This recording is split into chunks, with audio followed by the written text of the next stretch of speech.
Hello everyone, स्वागत है आप सभी का आपके अपने यूट्यूब चैनल परीक्षा हॉल 247 में। दोस्तों, हम एक सीरीज का शुरुआत कर रहे हैं जिस सीरीज का नाम है इन शॉर्ट सीरीज। इस सीरीज के माध्यम से हम सामान्य अध्ययन के ऐसे ऐसे टॉपिक्स को कवर करेंगे जिस टॉपिक को जानना बहुत जरूरी है और एग्जाम के लिहाज से बहुत उपयोगी होगी। इन टॉपिक्स को हम कम समय में बहुत सरल शब्दों में अच्छे से समझेंगे। अभी हम मॉडर्न हिस्ट्री में भारत के प्रमुख गवर्नर जनरल और वायसराय की कहानी पढ़ेंगे, कहानी समझेंगे। यह हमारा पहला दिन है और चलिए स्टार्ट करते हैं भारत के प्रमुख गवर्नर जनरल और वायसराय की कहानी। वास्को डिगामा एक पुर्तगाली नाविक जिसको सबसे पहले भारत और यूरोप के बीच सीधे समुद्री मार्ग की खोज करने का श्रेय जाता है। वास्को डिगामा 17 मई 1498 ईस्वी को भारत के पश्चिमी तट पर स्थित कालीकट बंदरगाह पर पहुंचकर भारत एवं यूरोप के बीच नए और सीधे समुद्री मार्ग की इसने खोज करी थी। बात करते हैं इसके इस खोज के बाद कई यूरोपीय कंपनियां व्यापार करने के उद्देश्य से भारत आई और उन यूरोपीय कंपनियों के आगमन का क्रम इस प्रकार से है। पुर्तगाली, डच, अंग्रेज, डेनिश और फ्रांसीसी, ये सारी की सारी यूरोपीय कंपनियां अपने नौसैनिक शक्तियों के बदौलत व्यापार करने भारत आई थी। भारत आए यूरोपियों में सर्वाधिक शक्तिशाली नौसेना अंग्रेजों की थी।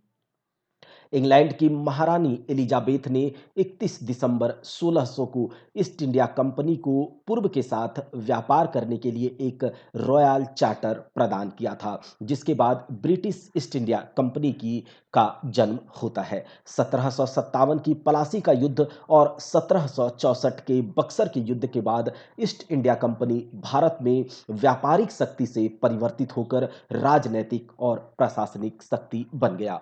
अपनी कुशल सैन्य रणनीति और नौकरशाही के बदौलत ब्रिटिश साम्राज्य कुछ ही समय में दुनिया की सबसे बड़ी सैन्य ताकतों में से एक हो गया था।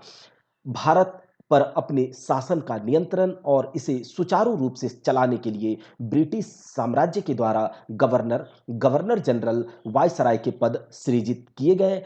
बात करते हैं सबसे पहले गवर्नर की, रॉबर्ट क्लाइव, जिसका कार्यकाल है 1757 से 60 और 1765 से 67। 1744 में क्लाइव को मद्रास के फोर्ट सेंट जॉर्ज में ईस्ट इंडिया कंपनी के क्लर्क के रूप में नियुक्त किया गया था। प्रथम कर्नाटक युद्ध 1746 से 1748 तक फ्रांस का मद्रास पर हमला होता है और क्लाइव ने कुड्डालोर में फोर्ट सेंट डेविड को इसी युद्ध के दौरान बचाया था और पांडिचेरी की घेराबंदी भी करी थी, जिससे उसके सैन्य नेतृत्व की क्षमता सबके सामने आई थी। सेकेंड कर्नाटिक वॉर, सेकेंड द्वितीय कर्नाटक युद्ध 1749 से 1754 तक। अर्काट, जो कि कर्नाटक का एक नगर है, रॉबर्ट क्लाइव ने 200 अंग्रेज और 300 देसी सिपाहियों की मदद से अर्काट पर कब्जा कर लिया था। इसके बाद चंदा साहब ने बहुत बड़ी सेना के साथ अर्काट का घेरा डाला और क्लाइव की सेना 56 दिन किले में ही घिरी रही। अंत में क्लाइव ने चंदा साहब की सेना का घेरा तोड़कर उसे पीछे धकेल दिया था और क्लाइव की कुशल रणनीति के कारण जो अंग्रेजों का पासा जो है ब्रिटिशों के विपक्ष में पलट दिया था। बात करते हैं 1751 में अर्काट के घेरे को तोड़ने में सफल होने के बाद रॉबर्ट क्लाइव की प्रतिष्ठा एक अच्छे सेनापति के रूप में प्रताप प्रस्थापित हो गई और कर्नाटक अंग्रेजों के कब्जे में आ गया।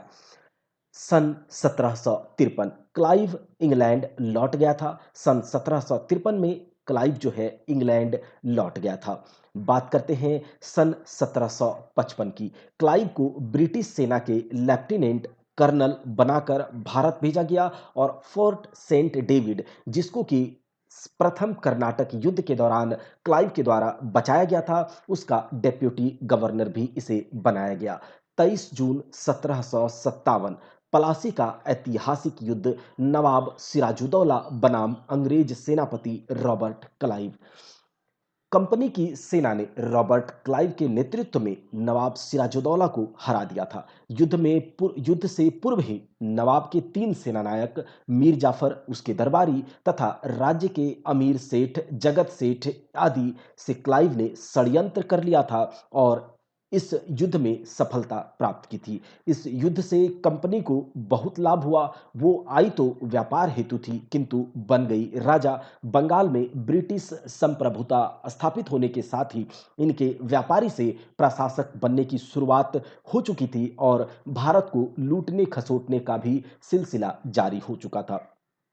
मीर जाफर की नवाब के साथ दगाबाजी से खुश होकर मीर जाफर को बंगाल का नवाब बना दिया जाता है और मीर जाफर को क्लाइव का गीदड़ भी कहा जाता था। बात करते हैं इन सभी उपलब्धियों में क्लाइव का महत्वपूर्ण योगदान रहा, जिससे खुश होकर ब्रिटिश साम्राज्य या फिर ईस्ट इंडिया कंपनी क्लाइव को 1757 में फोर्ट विलियम प्रेसिडेंसी का गवर्नर बना दिया जाता है। 1760 में क्लाइव अपने पहले कार्यकाल को खत्म करके क्लाइव इंग्लैंड लौट जाता है। उसके बाद 1765 में लॉर्ड क्लाइव बंगाल के पहले गवर्नर और कमांडर इन चीफ के रूप में भारत फिर से वापस लौटता है। हालांकि 22 अक्टूबर 1764 को बक्सर का युद्ध होता है।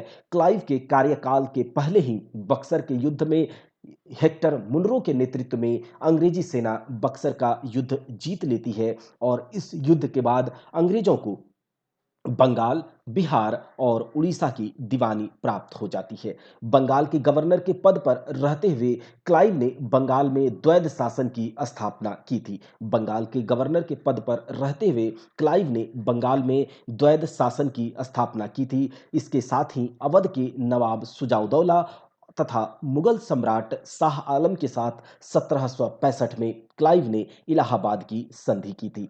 क्लाइव ने कंपनी के कर्मचारियों को निजी व्यापार करने पर भी प्रतिबंध लगा दिया था और इसने 1765 में सोसाइटी ऑफ ट्रेड की स्थापना की थी, जिसे बाद में स्थगित कर दिया गया था। सन 1767 में क्लाइव अपने कार्यकाल की समाप्ति के बाद इंग्लैंड चला गया और ब्रिटिश आधिपत्य का श्रेय अगर कहा जाए या फिर ब्रिटिश आधिपत्य का नींव जो है क्लाइव ने ही भारत में रखा था।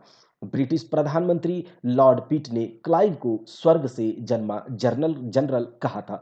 दोस्तों, यह सीरीज आपको कैसी लगी है? अगर आपको यह सीरीज कंटिन्यू चाहिए और इन शॉर्ट सीरीज में के माध्यम से आपको अलग-अलग सामान्य अध्ययन के जो भी टॉपिक्स आपको चाहिए, जैसे कि मुगल साम्राज्य, दिल्ली सल्तनत या फिर साइंस के कोई टॉपिक्स, तो आप कमेंट में बता सकते हैं। आपके लिए वो सीरीज यहाँ पर कराई जाएगी ताकि आप सामान्य अध्ययन को कम समय में बहुत अच्छे तरीके से तैयार कर पाएँ। जय हिंद, जय भारत। वीडियो को शेयर करना बिल्कुल नहीं भूलिएगा और अगर आप चैनल पर नए हैं तो चैनल को सब्सक्राइब करके बेल आइकन को दबाइएगा